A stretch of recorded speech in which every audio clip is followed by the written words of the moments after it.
Okay, today in Honors Biology, we're going to finish up Chapter 4, Energy in the Cell. We're going to talk about photosynthesis. So first of all, we're going to mention some organisms. You have autotrophs. Autotrophs are organisms that can make their own food, so we call them self-feeders. So there are several types of autotrophs. You have photoautotrophs. They can use energy from sunlight to produce food during a process called photosynthesis. So that's going to be our topic for today. The photoautotrophs are the ultimate source of organic molecules from almost all other organisms. So most organisms will feed on the photoautotrophs, what they produce. And this includes your plants and algae. And then you have another type of autotroph called the chemoautotrophs, and they can use energy from inorganic compounds to produce their own food. And this includes some of your bacteria. Then you have the heterotrophs. Heterotrophs are organisms that cannot make their own food, so we call them other feeders. And they depend upon the autotrophs. And this includes your animals, protozoans, fungus, and some bacteria. So sometimes we call the photoautotrophs the producers and the heterotrophs the consumers. The equation for photosynthesis. So photosynthesis is a process that captures energy from the sunlight to synthesize or make sugars that store chemical energy. The ultimate source of energy for most organisms is the sun. Photosynthesis, just like respiration, is also a redox process. The potential energy of the electrons increases in photosynthesis as they move from water to carbon dioxide during photosynthesis. The light energy captured by chlorophyll molecules in the chloroplast will provide this energy boost. So your equation is your reactants are 6 CO2s plus 6 waters will yield or produce in the presence of sun, so you might write sun or light on top of the arrow, C6H12O6, glucose, fructose, it's going to be a sugar, and then 6 oxygens will be released. Okay, so before we get started in photosynthesis, let's talk about leaf structure and the chloroplast, since they are players in this reaction that's going to occur. The leaf has tiny openings called stomata, and mainly they're on the underneath of the leaf, underside of the leaf, that allow carbon dioxide gas to enter the leaf and oxygen gas to leave. Veins in the leaf will deliver water that's going to be needed in photosynthesis from the roots. The cells are found in a region of the leaf called the mesophyll. So the mesophyll is basically the area between the upper epidermis and the lower epidermis. And the mesophyll region will contain numerous chloroplasts, about 30 to 40 per cell, and are the major site of photosynthesis.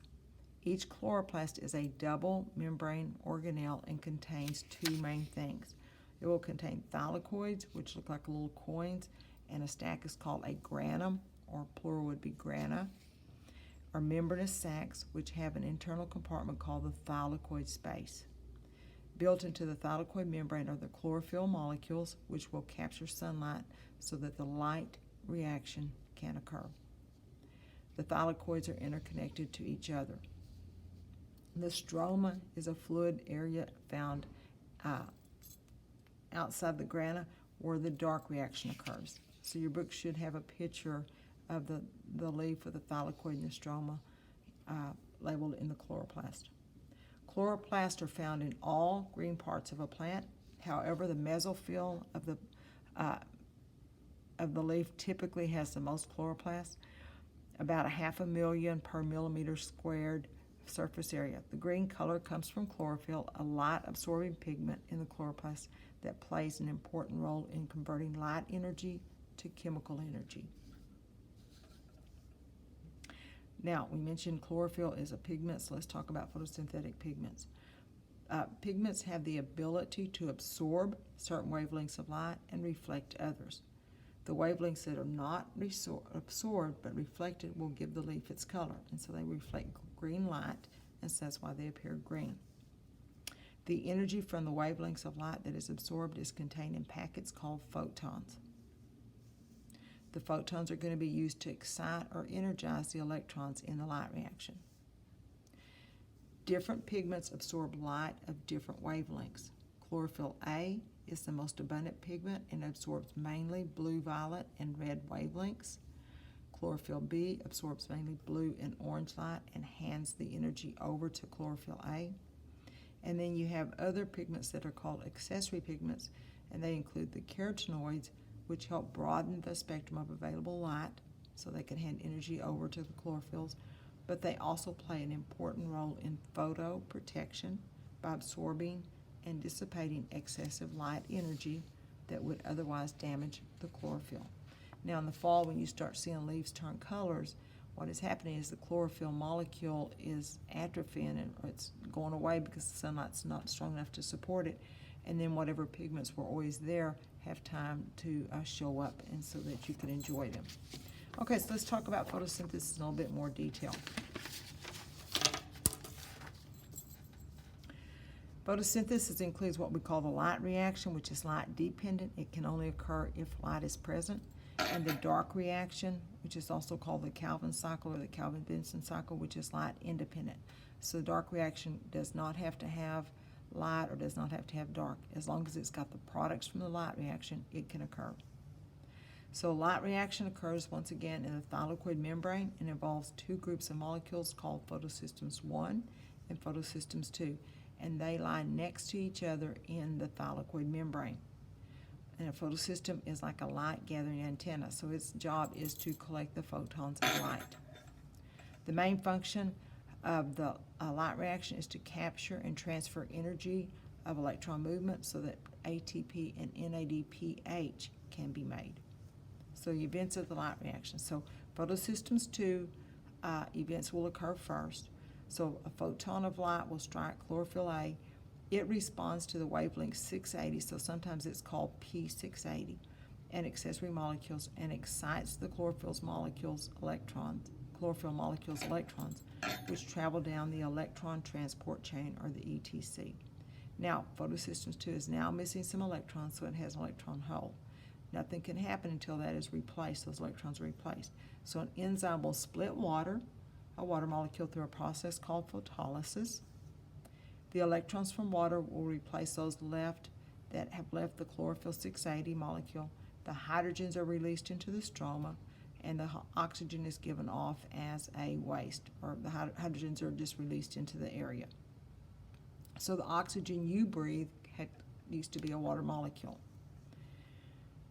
As the electrons move down the electron transport chain, their energy is used to pump the hydrogen ions from the stroma to inside the thylakoid space by active transport. This causes a buildup of hydrogen ions inside the thylakoid space, so the pH becomes acidic, just like it did in the inner membrane of the mitochondria. The buildup of hydrogen ion concentration causes a chemiosmotic gradient, just like it did in the mitochondria, which stores potential energy. The hydrogen ions will diffuse through an ion channel that contains ATP synthase, so this is an enzyme that is going to make some ATP. As the ions move through, ATP is made through a process called photophosphorylation. So in the mitochondria, it was called oxidative phosphorylation.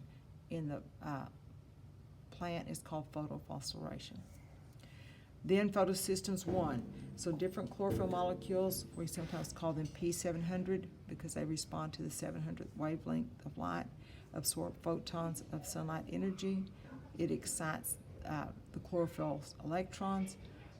These energized electrons move down the ETC to be picked up by a molecule or a protein called ferredoxin. Now the electrons from photosystems 2 will fill the energy hole in photosystems 1. So photosystems 2 were replaced by hydrogen's electrons, and then photosystems 1 are replaced by photosystems 2. From ferredoxin, the electrons are picked up along with the hydrogen ions and the NAD+. So NAD+ is going to be reduced to make NADPH. 3 products are made during the light reaction. Oxygen gas is given off as a waste. Remember, that came from water. NADPH and ATP were made, and they're going to move to the dark reaction. So I've just included a diagram that I pulled from the internet showing your photosystems. Okay, so the dark reaction, It's called the Calvin cycle, the Calvin-Benson cycle, the light-independent cycle. It has several names. So in this, this is an anabolic process, so that means it's going to build something up. So it's going to synthesize carbohydrates from smaller molecules and consumes energy to do this. So it's going to consume the energy from the ATP. There are 3 phases. You have carbon fixation, reduction, and then regeneration of the CO2 acceptor called RUBP. So let's talk about how it happens specifically in carbon fixation. So CO2 gas from the atmosphere will enter into the stroma of the chloroplast, so it comes in through the stomata, enters into the stroma. An enzyme called rubisco adds a CO2 to a 5-carbon molecule called RUBP, which stands for ribulose biphosphate. That makes a 6-carbon compound, which is very unstable and immediately breaks down into 2 3-carbon compounds called 3PG, which stands for 3-phosphoglycerate. Now, the next event to happen will be that 3PG is going to be reduced to make G3P. Through a series of reactions, the ATP from the light reaction will phosphorate the 3PG, so that means it's going to add a phosphate to 3PG, and the NADPH reduces 3PG to G3P. So the NADPH will lose its hydrogen and its electrons. And so G3P is called glyceraldehyde 3-phosphate. Now, once ATP loses a phosphate and NADPH loses hydrogens and electrons, they become ADP and NAD+. They are formed and they go back to the light reaction so that it can continue.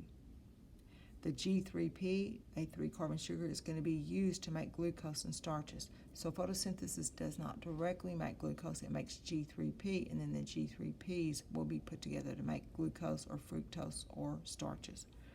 And then the RUBP molecule will be regenerated, so it will be returned back into the cycle just like oxaloacetate did in the mitochondria.